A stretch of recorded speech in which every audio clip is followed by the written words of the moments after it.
Porque se a gente ficar repetindo isso, dando espaço para esses caras, a gente está adensando a narrativa deles. E a gente está perdendo. É o sentido que vai prevalecer. Então, assim, primeiro eu quero falar com o professor Sérgio Freire, viu, Edgar? Depois a gente vai trazer esses dados, mas a gente vê que é muito surreal, às vezes, a gente pensar, né, professor? Eu que acompanhei, eu lembro que em 96, em 95, eu queria de todo jeito que meu pai me desse. 95 não, 95 já dava aula de informática. 93, eu queria de todo jeito ganhar um computador. Então, 93, a gente está falando aí de 30 anos. Né? Em 30 anos, como mudou essa estrutura, né? Do meio da linguagem, né? Do meio de se transmitir a mensagem, e como se criou uma realidade paralela. Né? A gente vive... Hoje é necessário governar, a gente sabe que o Lula vem de uma geração que é uma geração analógica, a mesma do Bolsonaro, mas o Bolsonaro tinha muito mais destreza de fazer o que o professor Lenny Streck também fala, de construção de narrativa. Eu queria que você começasse com uma análise de como é que você está vendo esses falta pouco para 100 dias de governo, como é que está sendo feita essa guerra de narrativas? Acho que a gente pode chamar assim, né, professor? Pelo governo, onde está acertando, onde está errando. Pode sim, Plínio. Eu acho que uma coisa é a gente começar entendendo o mecanismo de funcionamento do sentido da linguagem, né? Eu me sinto muito confortável para falar sobre isso, porque essa é a minha área de trabalho desde sempre, né? Eu sou linguista de formação, meu doutorado é na área de análise de discurso, enfim. E a linguagem está atravessada em tudo. E nós, homens banais, né, não compreendemos muitas vezes como é que essas linguagens, essas verdades se constroem. Então, eu acho importante a gente começar fazendo um breve relato desse esquema de funcionamento da linguagem. Porque a linguagem humana ela é diferente da linguagem animal. Os bichos têm linguagem? Tem linguagem. Mas o uivo de fome, o uivo de acasalamento de um cachorro, de um lobo, vai ser sempre aquilo. Né? É uma linguagem codificada, é 1 para 1. Código é isso, é 1 para 1. A linguagem humana não, ela é simbólica. E o que significa dizer que a linguagem humana é simbólica? Significa dizer que entre o sujeito que fala e o sentido, né, que é construído, existe uma história. Por isso que a gente pensa diferente. Se você perguntar conceitos sobre política, o que é política, o que é família, o que é uma boa política econômica, o que é universidade, o que é liberdade, você vai ter várias, dezenas de conceitos diferenciados. Por quê? Porque tem histórias diferentes que vão construir sentidos diferentes. Isso é muito bom, porque isso é que nos diferencia dos outros animais. Mas, por outro lado, isso também traz o ruído da comunicação. Né? É o que a gente chama de discursos. A gente entende, por exemplo, política econômica, eu digo a gente porque nós que estamos aqui nesse cenário, pensamos de forma convergente, de uma forma, né, que é diferente da forma liberal de entender, né, política econômica. Então, isso são discursos, e discursos se montam a partir de fatos. E aí que entra, então, a tal da palavra narrativa, que muita gente não gosta, mas eu creio que é a melhor palavra para a gente pensar de forma operacional. Né? Então, você tem o fato acontece. Um exemplo bem prático, assim, só para a gente tentar entender. Um raio cai numa árvore. É um fato. O raio caiu, acertou a árvore. É um fato empírico. Está lá. Né? Agora, como é que eu vou ler este fato? Como é que eu vou criar uma realidade em cima desse fato? Nós que somos de uma sociedade científica, que estudamos, que vamos para a escola, a gente vai entender, ora, 2 nuvens carregadas se chocaram, produziram uma faísca e a faísca acertou a árvore. Mas, digamos, um grupo indígena que está lá no meio da selva, que não tem acesso a esse conhecimento, pode entender esse raio que caiu na árvore como um sinal de desagrado de um deus. E essa vai ser a realidade dele. Eu estou dando exemplo aqui de 2 culturas, mas isso acontece na nossa cultura em relação a todos os sentidos. Então, portanto, uma realidade é, de fato, uma construção linguística. E uma construção linguística entendendo língua do ponto de vista sócio-histórico, da ideologia, dos discursos, enfim, né? E qual sentido vai prevalecer? Né? Porque você tem aí vários discursos sobre a coisa. Então, você teve realmente a operação da Polícia Federal? Teve a operação da Polícia Federal. Né? Aparece no muro, aparece, junto com o do Alckmin, de várias pessoas ali. O presidente Lula falou, né, que é a armação do muro, falou. Então, assim, você tem fatos concretos. Agora, como você vai costurar esses fatos para dar um sentido e, portanto, construir um discurso e uma narrativa, aí é muito ideológico, né? E qual o sentido que vai prevalecer? Aí a gente entra naquilo que a gente fala da guerra das narrativas. vai ter uma correlação de forças aí, né, entre a narrativa 1 e a narrativa 2, que estão montadas em fatos concretos e, portanto, são narrativas, o que é diferente de fake news, porque fake news ela cria um fato que não existe. Essa é uma diferença. O presidente Lula mandou prender o Sérgio Moro. Isso não é fato, isso é fake news. O presidente Lula falou que pode haver uma armação do Moro. Isso é fato. Né? A Polícia Federal desbaratou um plano para assassinar o Moro. Isso é fato. Então, você tem construção de fatos, de uma narrativa em cima de fatos, e, portanto, ela vai ter uma densidade maior do que fake news que você desmonta, porque você desmonta pela inexistência de um fato. Ok, então esse é o funcionamento da construção da realidade. Você colocou. Como é que se constrói uma realidade a partir... A realidade é construída discursivamente. A gente pensa política de uma forma e vai fazer a leitura do fato e, portanto, construir uma narrativa, uma versão desses fatos, que para a gente é uma verdade, e outras pessoas vão se aproveitar dos fatos para construir de uma outra forma. Né? E qual dessas narrativas vai prevalecer? Aquela que tiver mais força política, aquela que souber aproveitar mais os mecanismos de formulação e circulação do conhecimento, que eu acho que aí entra exatamente onde o governo está pecando, né? De não ocupar esses espaços de constituição, de formulação e de circulação da linguagem. Ou seja, quando o governo começa a trazer o Moro para a história, ele começa, parece que não, mas ele começa a adensar essa outra narrativa. Esse que é o problema. Então, na verdade, a estratégia seria ignorar isso. Concordo com o deputado Rubens, entendeu? A gente precisa isolar esse pessoal, não precisa dar palco para esse pessoal, não. Porque no funcionamento das redes, você falou aí da década de 90, do computador e tal, a internet ela vai surgir no final da década de 90, as redes têm um funcionamento todo próprio. E o que fica nas redes enquanto narrativa é volume, não é qualidade. Então, quanto mais se fala sobre aquilo, a narrativa vai ganhando raiz. Então, se eu sou de esquerda, começo a retweetar, começo, a falar sobre aquele assunto, a comentar sobre aquele assunto, eu estou adensando aquela narrativa. A gente precisa, então, silenciar, né, essa narrativa, não dar espaço para elas e ocupar esses espaços com as propostas nossas, das nossas narrativas, com uma agenda positiva, tanta coisa acontecendo no governo, né, de boa.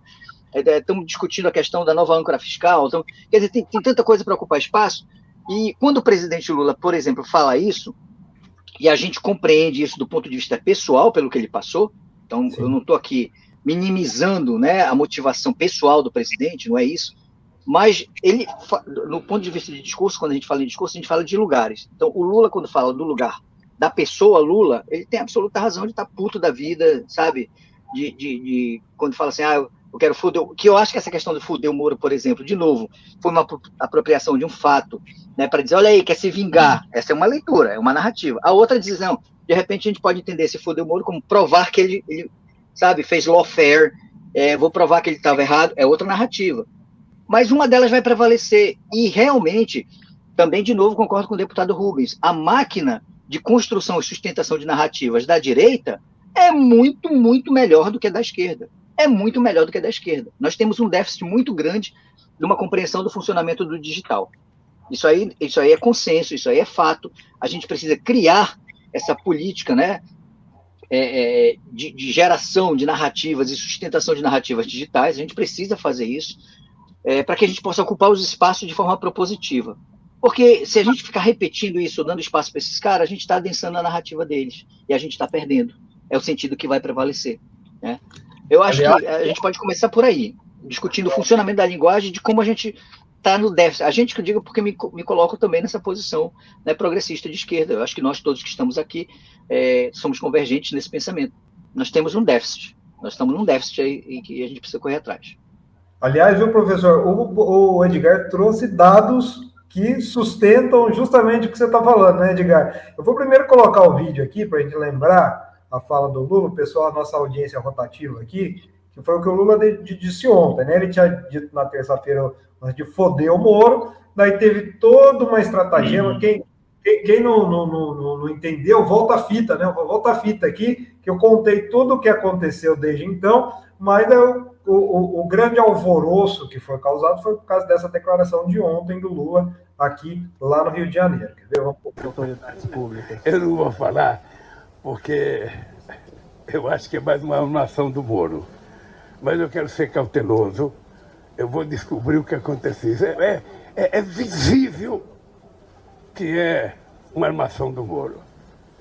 Mas eu vou pesquisar, eu vou saber por que da sentença. Eu até fiquei sabendo que a juíza não estava nem em atividade quando deu o parecer para ele.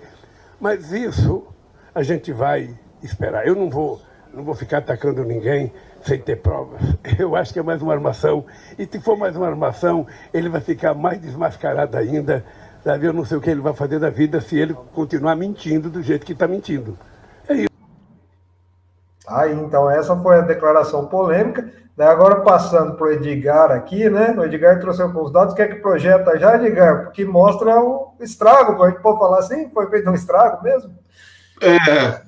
Eu te mandei uma outra aqui, Plínio. Tinha um errinho na data no segundo slide. Tá. Vamos colocar essa outra, que a gente fica com a data certa.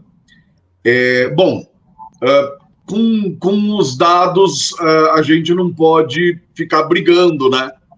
Não adianta muito a gente ficar brigando com dados. A gente precisa olhar para os dados, entender os dados, e aí, claro, a interpretação em cima dos dados é uma outra construção, né?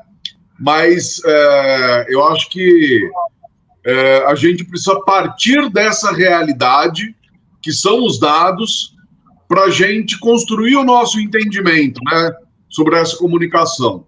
Bom, o que aconteceu? Quando o Lula teve aquela fala sobre o Moro, que foi numa entrevista, que visivelmente ele achou que não estava no ar, né? Tanto que ele fala na sequência, você corta ali, né, o poder, etc. Ele visivelmente achou que não estava no ar, que estava no intervalo naquele momento. Então, aquilo não foi uma fala pública, né? Foi uma fala que ele achou que estava no momento de intervalo.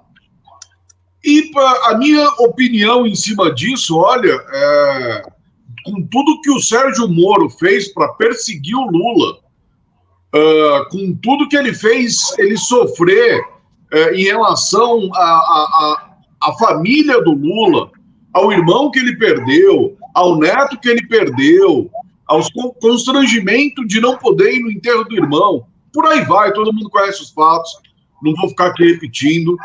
O Lula, enquanto estava preso, fazer esse desabafo que ele não estaria tranquilo, enquanto ele não tivesse ido à desforra com o Moro, que eu entendo nesse sentido, de mostrar o lawfare que foi construído, de colocar a verdade dos fatos. Era isso que ele estava querendo dizer, né? Ele não estava querendo dizer outra coisa, todo mundo sabe disso. Quem quer interpretar de outra maneira, interpreta porque quer construir, como o professor disse, uma narrativa favorável ao seu interesse político. Bom, esse é o ponto. Eu falei aqui no começo que se fosse na Globo, ele não teria falado isso. Ele só falou que foi com o presidente 247, estava ali à vontade, como você diz, vamos foder ali. Então, é muito o que o professor falou, inclusive, né? O local que ele estava permitiu com que ele tivesse essa reação, que é uma reação que ele sente, mas que ele não expressa dessa maneira normalmente, né? Em qualquer lugar, né?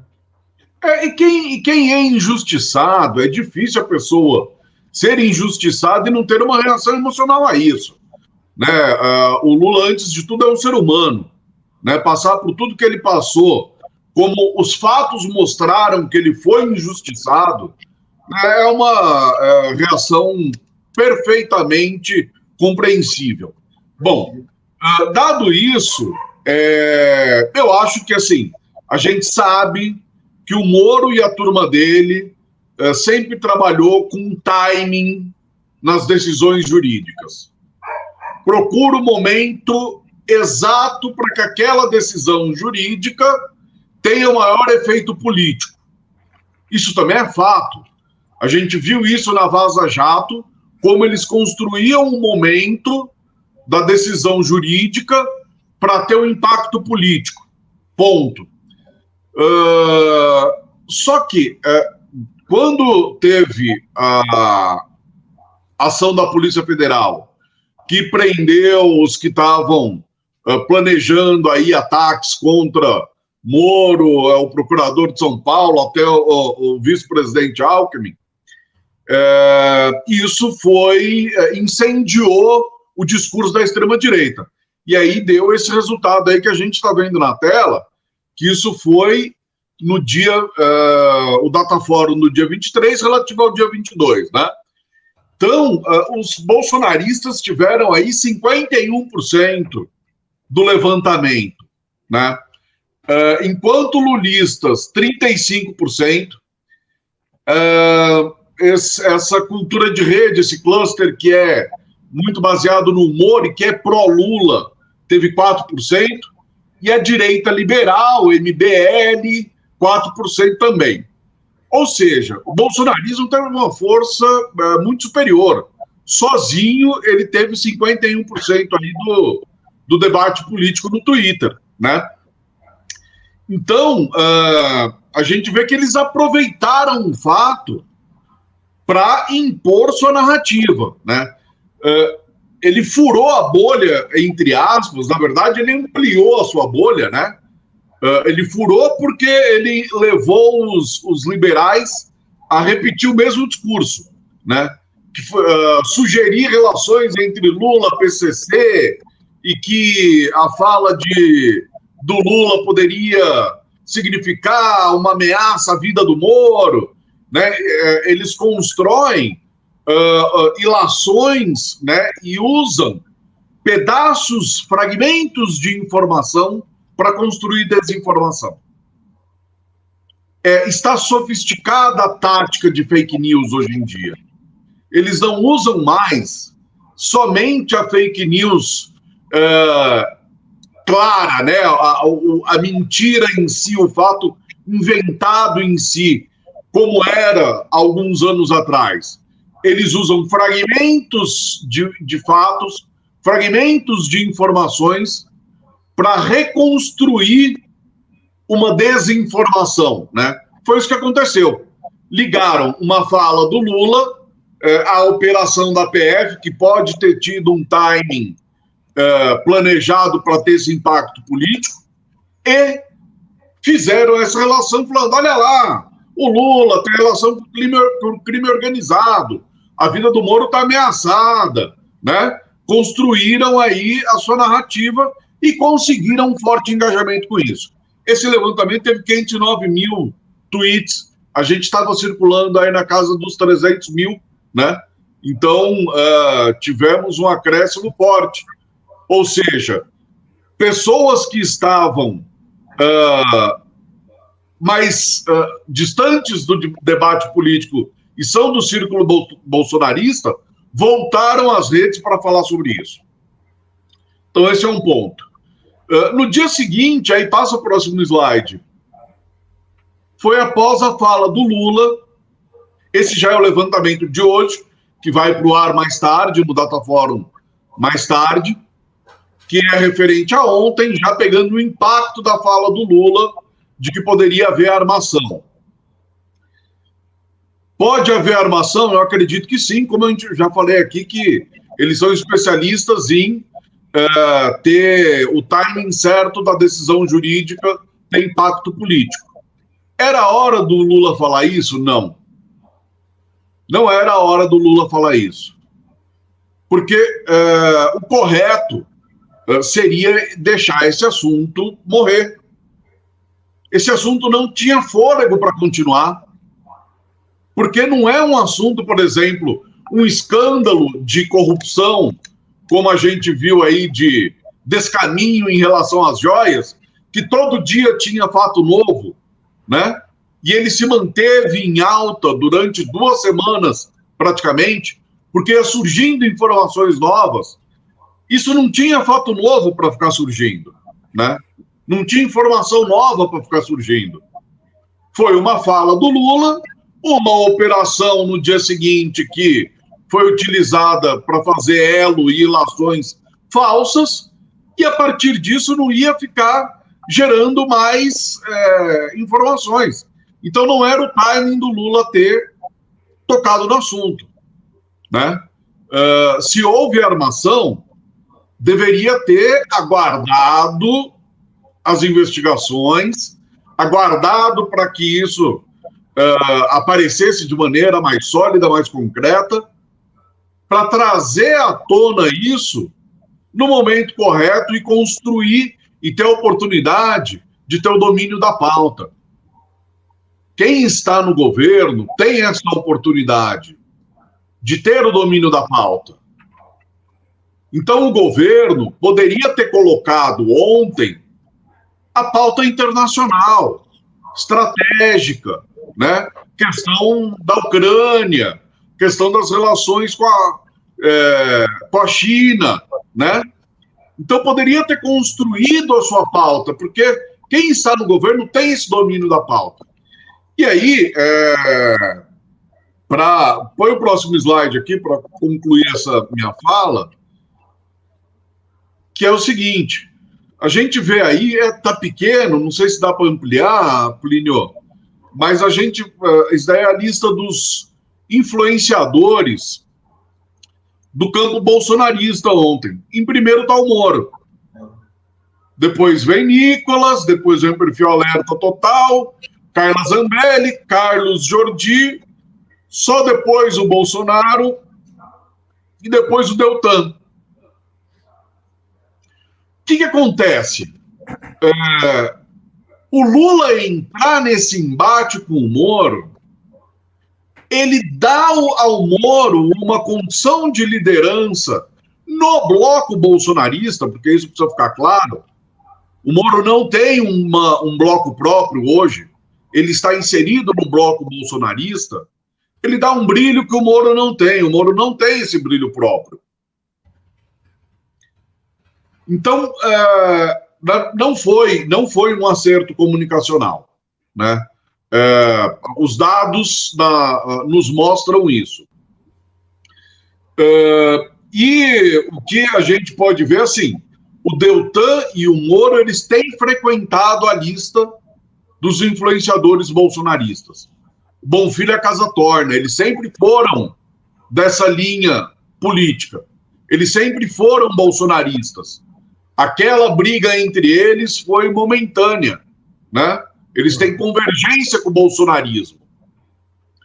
E isso está muito claro no monitoramento de redes, né? Quando a gente dá essa evidência ao Moro, a gente cria mais uma liderança para o bolsonarismo, né? Então, enfim, o Moro é uma figura a ser esquecida, porque se a gente não bota a luz dele, ele não tem luz própria, né? Ele só cresceu politicamente por conta dos interesses que ele atendeu e que a gente sabe muito bem quais foram, né?